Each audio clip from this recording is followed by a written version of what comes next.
Hello and welcome back to the Sports News. Right now we're joined by Follette football coach Scott Swanson. Coach, thanks for joining us here today. Hey, thanks for having me.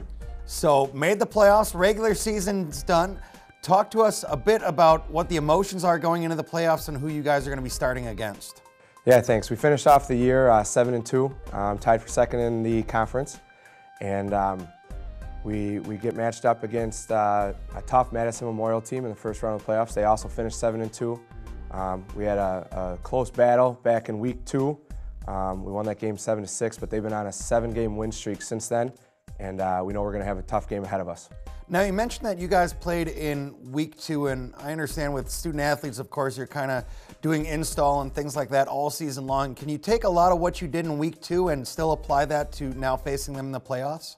Yeah, the schemes are still the same offensively and defensively, but it's just trying to get those little tricks or the little schemes that we can improve upon and find some ways to move the ball. And that was a big struggle for us against them week 2.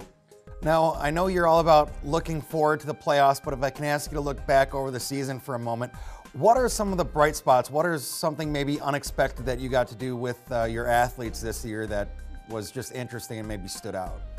Yeah, going to Bree Stevens a couple weeks ago, a game that you guys covered, was definitely a highlight for our coaching staff and for our guys to play a good East team and win the city championship.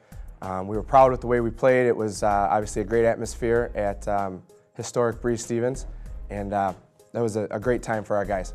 It was a fantastic game just to be there, and then you guys played fantastic as well. As a very good game to be a part of. Now, looking forward, how do you work with the emotions and maybe the excitement of dealing with 15, 16, 17, 18-year-old kids playing football, and now the opportunity to not only play in the playoffs, but possibly a chance down the road to end up at Camp Randall?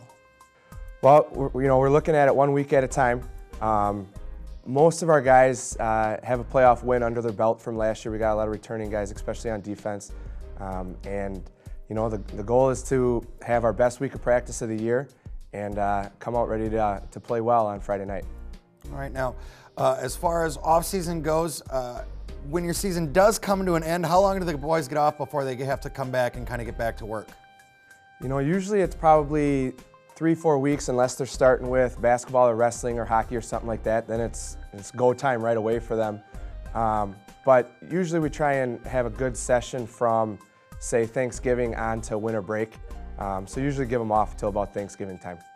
All right, well, thank you very much for joining us here today, and we want to wish you the best of luck in the playoffs. Big matchup coming up against Madison Memorial. Coach Scott Swanson, Madison Follette, thank you again. Hey, thanks for having me.